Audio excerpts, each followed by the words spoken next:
ચર્ચાસ્પદ બનેલા લૂંટેરા દુલ્હન કેસમાં જિલ્લા પોલીસની મોટી સફળતા મળી છે। ઝડપી અને અસરકારક તપાસના આધારે પોલીસે આરોપી લૂંટેરી દુલ્હનની ધરપકડ કરી સમગ્ર ગુનાનો પર્દાફાશ કર્યો હતો।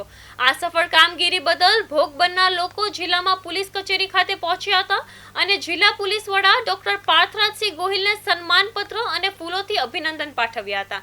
સાથે જ કેસમાં ઉકેલવામાં મહત્વપૂર્ણ ભૂમિકા ભજવનાર એલસીબી ટીમના પીઆઈ ધવલ સાકરિયા સહિત પોલીસ સ્ટાફને પણ સન્માનિત કરવામાં આવ્યા હતા।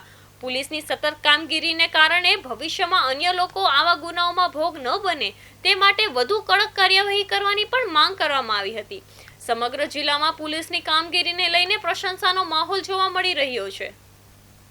લૂંટેરી દુલ્હનનો કેસ હતો બરાબર। એ કેસના ન્યાય માટે અમે ઘણા બધા પોલીસ સ્ટેશને ગયા પરંતુ અમને ન્યાય મળ્યો નહીં, પરંતુ અમે એસપી સાહેબને રૂબરૂ મળ્યા અને સાબરકાંઠામાં આટલા ઘણા બધા બનાવો બનેલા હતા। 15 થી 20 પીડિતો પીડાયેલા હતા લૂંટેરી દુલ્હનથી। તો અમે સરને જાણ કરી અને એસપી સરે સાકરિયા સાહેબને ત્યાં કીધું અને સાકરિયા સાહેબે ગણતરીના કલાકોમાં જ આરોપીની ધરપકડ કરી અને જેલના સળિયા પાછળ મોકલી દીધા। અમને સરસ ન્યાય મળ્યો, એના માટે અમે એસપી સરનો અને સાકરિયા સાહેબનો અમે આભાર માનવા માટે અહીંયા બધા આવ્યા છીએ।